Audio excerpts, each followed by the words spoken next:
Have you ever wondered what happened to Pontius Pilate after he presided over the most famous trial in human history? The man who sentenced Jesus of Nazareth to death despite finding no fault in him has become a symbol of moral cowardice and political compromise. But his story didn't end at Golgotha, far from it. Pilate's life after the crucifixion of Jesus was marked by intrigue, tragedy, and a haunting legacy that many believe carried a divine judgment. But why does Pilate's story still matter? Is he simply a tragic figure caught between the pressures of politics and his conscience? Or is there a deeper lesson hidden in his fate? What do ancient texts, historians, and legends tell us about the man who famously washed his hands of responsibility, yet couldn't escape the consequences of his actions? Today, we'll delve into the final years of Pontius Pilate's life, a story of power, downfall, and the weight of a decision that would echo throughout history.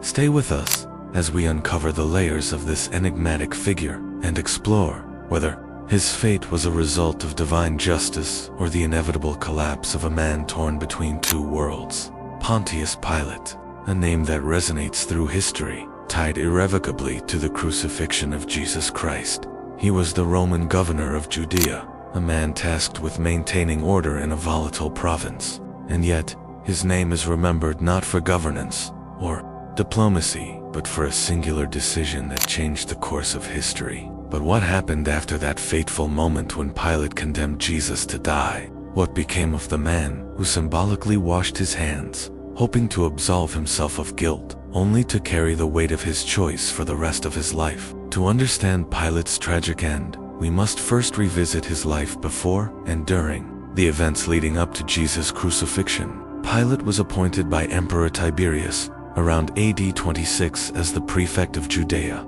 His role was complex: to maintain Roman authority while navigating the deeply religious and rebellious Jewish population. Pilate's governance was marked by clashes with the Jews, often stemming from his disregard for their religious sensitivities. One infamous incident involved his decision to bring Roman standards bearing Caesar's image into Jerusalem, sparking outrage among the Jews who viewed such images as idol. Pilate relented only after facing mass protests, a rare concession that revealed the fragile balance he had to maintain. But the crucifixion of Jesus was the defining moment of Pilate's rule. The Gospels paint a picture of a conflicted man. Pilate knew Jesus was innocent, declaring, "I find no fault in him," John 18:38. Yet, faced with the pressure of the Jewish leaders and the threat of unrest, he chose to prioritize political stability over justice. "I am innocent of this man's blood," he declared, washing his hands before the crowd, Matthew 27-24. But was he truly innocent? History and tradition suggest that Pilate's decision haunted him to his final days. After Jesus' crucifixion, Pilate's life took a darker turn. Roman historians like Tacitus and Josephus offer glimpses of his downfall. According to these accounts, Pilate's harsh methods of governance continued to fuel unrest. One such incident involved the violent suppression of a Samaritan uprising, during which Pilate's forces massacred a group of Samaritans who had gathered on Mount Gerizim. This action drew the ire of Vitellius, the Roman legate of Syria, who removed Pilate from office and sent him to Rome to answer for his actions before Emperor Tiberius. But Pilate's fall from power coincided with greater upheaval in the Roman Empire. By the time he reached Rome, Tiberius had died, and the new emperor, Caligula, was on the throne. The circumstances of Pilate's trial and fate remain murky. Some traditions suggest he was exiled, while others claim he committed suicide, unable to bear the disgrace of his fall from grace. Christian tradition, however, adds a layer of divine judgment to Pilate's story. Some early church writings suggest that Pilate was tormented by guilt over his role in Jesus' death. The apocryphal text, known as the Acts of Pilate, even portrays him as a tragic figure who ultimately recognizes Jesus as the Son of God. In Ethiopian Christianity, Pilate is venerated as a saint, believed to have repented and sought forgiveness for his actions. Yet, other legends paint a more somber picture, with some suggesting that Pilate's restless spirit wanders, condemned to relive his fateful decision for eternity. What lessons can we draw from Pilate's tragic end? His story serves as a cautionary tale about the consequences of moral compromise. Pilate had the power to free Jesus, yet he allowed fear and political expediency to dictate his actions. In trying to please everyone, he pleased no one, not the Jewish leaders, not the Roman authorities, and certainly not his own conscience. But perhaps the most haunting aspect of Pilate's story is its reflection of human nature. How often do we, like Pilate, choose the path of least resistance, even when it goes against what we know to be right? Pilate's decision to wash his hands symbolized his attempt to escape responsibility, but history and perhaps eternity refuses to let him off so easily. As we reflect on Pilate's life and legacy, we are left with a profound question. What would we have done in his place? Faced with the weight of public opinion, the demands of authority, and the voice of conscience, would we have stood firm, or would we, too, have faltered? Pilate's story is a reminder that every choice carries consequences, and some decisions echo far beyond the moment.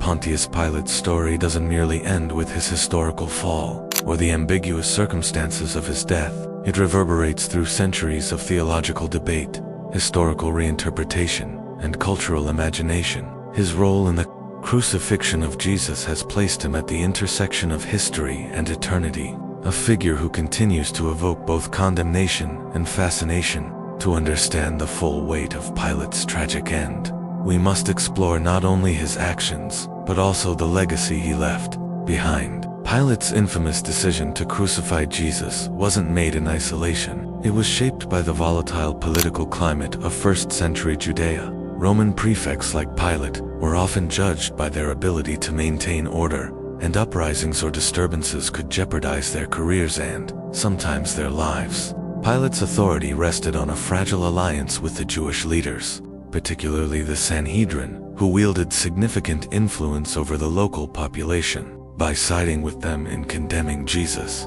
Pilate likely believed he was securing peace. Instead, he set in motion a chain of events that would unravel his career and haunt his memory. After the crucifixion, the early Christian movement grew rapidly, fueled by the resurrection of Jesus and the bold preaching of his disciples. Pilate's name became synonymous with the injustice of Jesus' trial, mentioned in the earliest creeds of the Church. The Apostles' Creed, for instance, declares that Jesus suffered under Pontius Pilate, ensuring that Pilate's actions would be remembered for generations. Yet, historical records about Pilate after the crucifixion are sparse and enigmatic. Some accounts suggest that he spent his final days in exile, far removed from the power he once held. According to the church historian Eusebius, Pilate eventually took his own life, unable to escape the crushing weight of guilt and disgrace. Whether this was a direct result of his role in Jesus' death or his political failures, the narrative of suicide paints a bleak picture of a man consumed by inner turmoil. For early Christians, Pilate became a symbol of worldly authorities' failure to recognize divine truth. While he held the power to release Jesus, his inability or unwillingness to act justly highlighted the corruptibility of human judgment. Pilate's question to Jesus, "What is truth?" John 18:38, underscores his spiritual blindness, a tragic contrast to Jesus, who had declared, "I am the way, the truth, and the life." John 14:6. But not all traditions viewed Pilate as irredeemable. Some apocryphal texts, such as the Gospel of Nicodemus, portray him as acknowledging Jesus' divinity, even expressing regret for his actions. These stories reflect an early Christian hope that even those complicit in Jesus' death could find redemption. This tension between condemnation and potential repentance has kept Pilate's legacy alive in theological discourse. As Christianity spread, Pilate's image evolved, often reflecting the cultural and religious contexts of the time. In medieval Europe, he was depicted as a villain, embodying the archetype of a tyrant who bows to political pressure. Artistic representations often show Pilate washing his hands, a gesture of futile absolution that became a lasting symbol of moral cowardice. In Ethiopian Christianity, however, Pilate is venerated as a saint. According to their tradition, he and his wife Claudia Procula, recognized Jesus' innocence and later embraced the Christian faith. Claudia's dream, as recorded in Matthew 27-19, is seen as divine intervention, further complicating Pilate's portrayal as a wholly negative figure. Yet, the most haunting legends about Pilate revolve around his supposed restless spirit. Some tales claim that his body was thrown into the Tiber River after his suicide, but the waters became so turbulent that it had to be relocated to a remote mountain lake. These stories, while apocryphal, capture the enduring sense of unease surrounding Pilate's name, a man who, despite his attempts to wash away responsibility, could not escape judgment. Pilate's story forces us to confront uncomfortable truths about human nature. His failure was not due to ignorance. He knew Jesus was innocent. His failure was moral. Pilate's dilemma mirrors the choices we face daily, the tension between doing what is right and yielding to external pressures. How often do we, like Pilate, prioritize convenience over conviction? But his story also offers a sobering reminder of the limits of human authority. Pilate represented the might of the Roman Empire, yet he was powerless to alter the course of God's plan.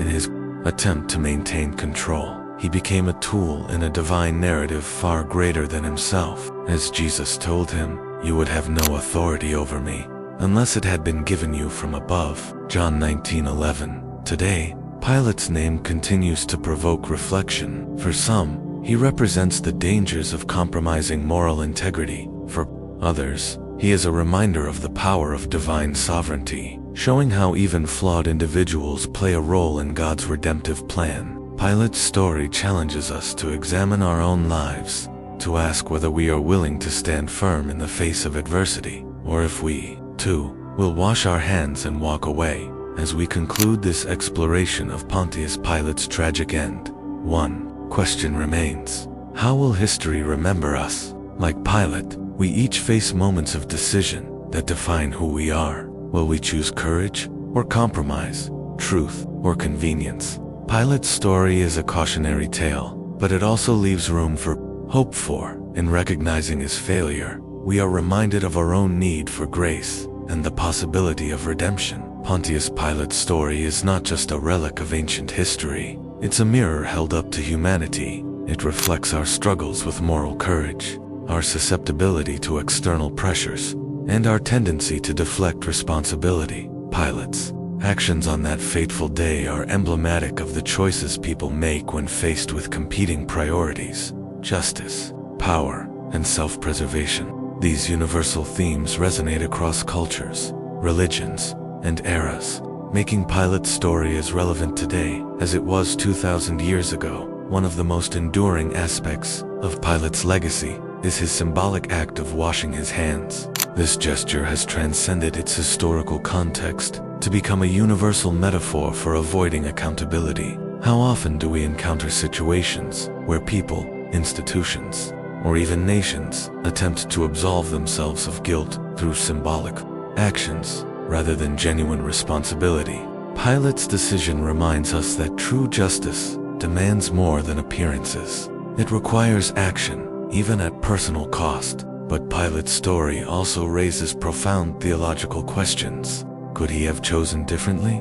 Or was he merely fulfilling a role in the divine plan for salvation? The interplay between human free will and divine sovereignty is a central theme in Christian theology, and Pilate's actions are a striking example. While he made his decision under political and social pressures, the crucifixion of Jesus was foretold as part of God's redemptive plan. This tension between Pilate's responsibility and his place in a larger divine narrative invites deep reflection on the nature of human choice and divine purpose. An often overlooked figure in Pilate's story is his wife, Claudia Procula. According to Matthew 27-19, she sent Pilate a message during Jesus' trial, saying, "Have nothing to do with that righteous man, for I have suffered much because of him today in a dream." This brief mention opens a window into another dimension of the narrative, the possibility that Pilate received divine warnings, but chose to ignore them. Claudia's role has fascinated scholars and theologians for centuries. Was her dream a direct intervention from God?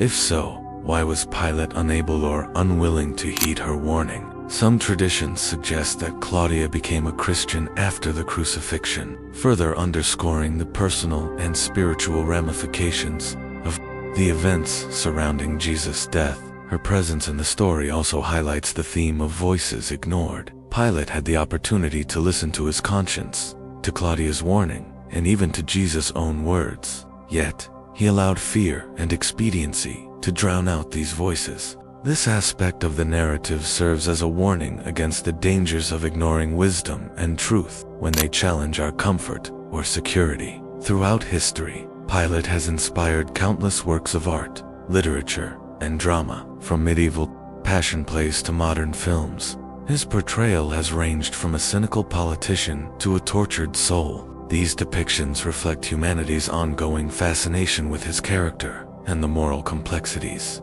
he embodies. In Dante's Inferno, Pilate is not explicitly named, but his act of washing his hands is alluded to in the description of the neutral souls who refuse to take a stand in life and are condemned to an eternity of futility. This interpretation underscores the perception of Pilate as a figure who avoided moral responsibility, neither fully committing to injustice nor standing against it. In contrast, some modern portrayals have sought to humanize Pilate, emphasizing the impossible position he found himself in. Films like The Passion of the Christ depict him as a man trapped between his sense of justice and the political realities of his role. These interpretations invite viewers to empathize with his plight, even as they recognize the gravity of his failure. As we consider the end of Pilate's life, the lack of definitive historical records leaves us with a tapestry of possibilities, woven from history, tradition, and legend. Did he truly commit suicide,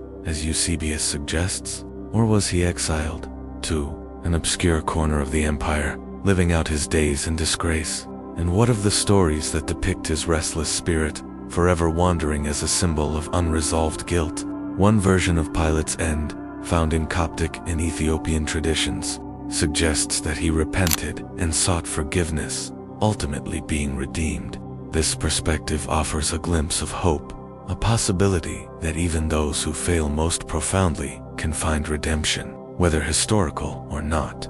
These traditions reflect a broader truth of the Christian message, that grace is available to all, even to those who have committed grievous wrongs. Yet, other legends take a darker tone. In Switzerland, for example, a local tradition claims that Pilate's spirit haunts Mount Pilatus, a peak named after him. According to this tale, his ghost is cursed to reside there, a stark reminder of the torment that follows unresolved guilt. These legends, while not historically reliable, speak to the enduring fascination and unease surrounding Pilate's legacy. Pilate's story is more than an account of one man's actions. It is a lens through which we can examine our own struggles with morality, responsibility, and the consequences of our choices. His failure to act justly, despite knowing the truth, echoes in the decisions we face daily, whether to stand for what is right or to yield to the pressures of convenience, fear,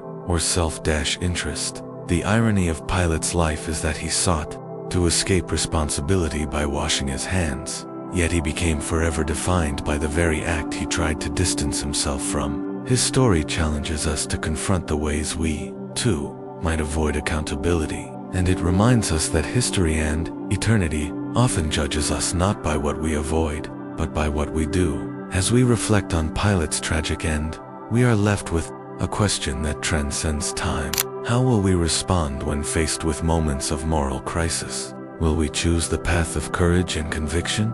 Or will we, like Pilate, falter under the weight of fear and compromise? The answer to that question will not only shape our legacy, but also determine the impact of our lives on the world around us. Pontius Pilate's story has transcended its historical and biblical roots to become a powerful symbol in theological and philosophical discussions about power, morality, and the nature of truth. His infamous question to Jesus, "What is truth?" has been a focal point for scholars and thinkers exploring the intersection of ethics and authority. Was Pilate genuinely searching for an answer?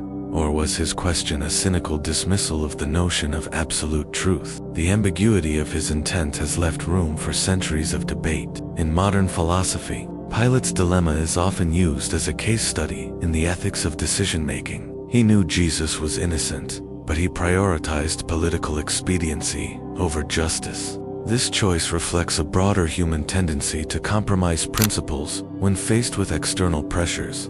Pilate's story challenges us to consider how often we justify moral failings by appealing to the complexity of circumstances or the necessity of preserving stability. Theologians, too, have wrestled with Pilate's role in the divine plan. On one hand, his actions fulfilled prophecy, making him an unwitting participant in God's redemptive work.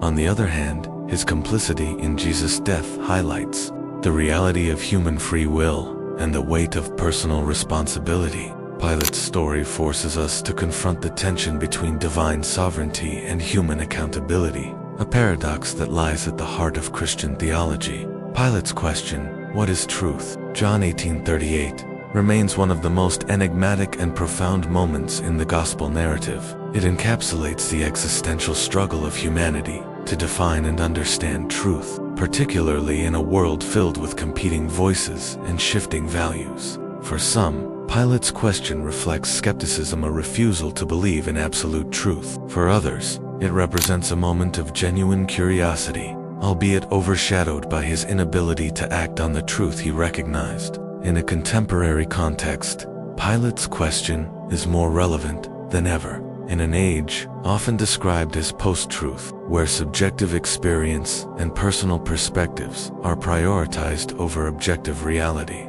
Pilate's dilemma resonates deeply. How do we discern truth in a world inundated with misinformation, propaganda, and conflicting ideologies? Pilate's failure to recognize and act on the truth he encountered serves as a cautionary tale about the dangers of moral and intellectual complacency. Jesus' response to Pilate's question, though not directly stated in this exchange, is found earlier in John's Gospel. "I am the way, the truth, and the life." John 14:6. This declaration reframes the concept of truth as not merely an abstract ideal, but as a person, Jesus himself. Pilate's inability to grasp this reality underscores the spiritual blindness that often accompanies worldly power and ambition. Pilate's role as a Roman governor highlights the immense challenges of leadership, particularly in volatile and morally complex situations. His failure to act justly reveals the perils of prioritizing political expediency over ethical principles.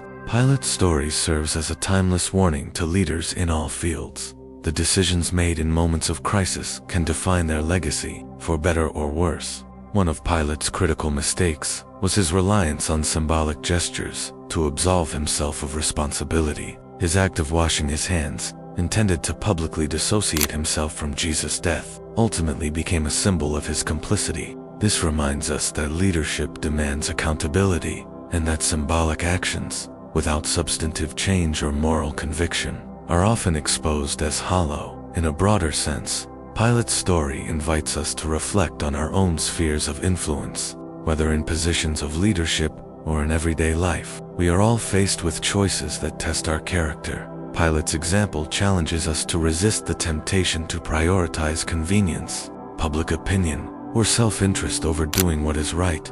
A fascinating aspect of Pilate's legacy is the tension between his historical condemnation and the possibility of his redemption. While the New Testament offers no explicit account of Pilate's fate, early Christian traditions provide conflicting narratives. Some portray him as a repentant figure who ultimately recognized Jesus' divinity, while others cast him as a symbol of unrepentant guilt. The Ethiopian Church's veneration of Pilate as a saint is perhaps the most striking example of this redemptive interpretation. According to their tradition, Pilate and his wife, Claudia, converted to Christianity after the resurrection, embracing the faith they once opposed. Whether historical or symbolic, this narrative reflects the transformative power of grace's central tenet of the Christian faith. On the other hand, legends of Pilate's restless spirit haunting various locations serve as a stark reminder of unresolved guilt. These tales, though apocryphal, resonate with the psychological reality of guilt's enduring impact. Pilate's story raises profound questions about the nature of forgiveness, repentance, and the possibility of redemption, even for those who commit grievous wrongs. Ultimately, Pilate's story cannot be separated from the larger narrative of God's plan for humanity. His decision to crucify Jesus, while morally indefensible, was an integral part of the unfolding of redemption. The irony of Pilate's role is that, in his attempt to avoid responsibility and maintain control, he became a tool in a divine plan far greater than himself. This paradox reflects a central theme of the Christian faith, that God can bring good out of even the most tragic and unjust circumstances. Pilate's failure, like the crucifixion itself, serves as a testament to the power of God's sovereignty and grace. It is a reminder that no matter how flawed or misguided human actions may be, they cannot thwart the purposes of God. As we conclude our exploration of Pontius Pilate's tragic end, we are left with a story that is both deeply historical and profoundly personal. Pilate's life invites us to grapple with questions of truth, responsibility, and the lasting consequences of our choices. His story challenges us to confront the ways we navigate moral dilemmas, the voices we choose to listen to, and the legacy we hope to leave behind. In the end, Pilate's name is forever tied to the crucifixion of Jesus' decision that changed the world. Yet, his story also serves as a mirror, reflecting our own struggles with courage, compromise, and the search for meaning. The question remains, when faced with our own moments of decision, will we act with integrity and conviction, or will we, like Pilate, wash our hands and turn away?